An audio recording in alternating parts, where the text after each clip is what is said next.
Enforcement directorate ने दिल्ली शराब case में बीआरएस रुकने काउंसिल कविता को नोटिस जारी की है।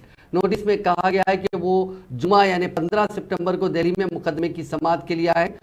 एक रिपोर्ट के मुताबिक कविता से हैदराबाद के ताजिर अरुण राम चंद्र पिल्लाई के साथ पूछताछ की जाएगी।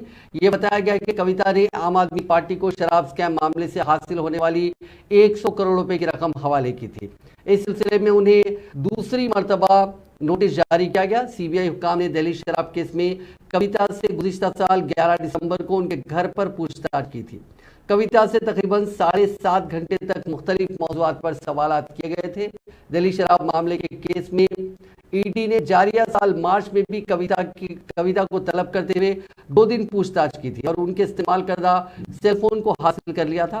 कविता ने उन्हें एनफोर्समेंट डायरेक्टरेट की जानिब से नोटिस मौसूल होने की तस्दीक की।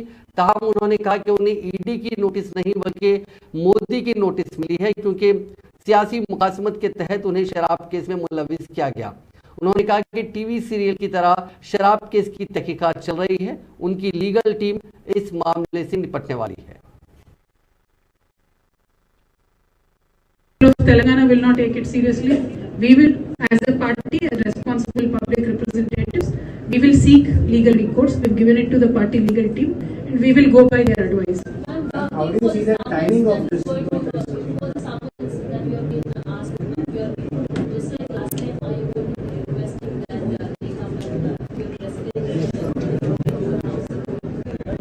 I truly have no idea. You've seen my schedule in the last 5 days. The moment we received it, we gave it to the legal team. So whatever they advise, we will follow through that. लेकिन अगर हम बात करें राजनीति की, तो कांग्रेस तो ये कह रही है मोदी की टीम मगन है, इसलिए मोदी जी नोटिस नहीं भेज रहे या फिर ईडी का नोटिस नहीं आ रहा है। कैसे देखिए, हम सिंपल सी बात बोलते हैं, हम किसी से भी मिले नहीं है। हम मिले हैं तो तेलंगाना की जनता से और भारत की जनता से। अब दोनों नेशनल पार्टी जो कहलाती थी, उन दोनों का यही डर है कि केसीआर साहब को देश की जनता ज्यादा चाहने लगी है, तेलंगाना के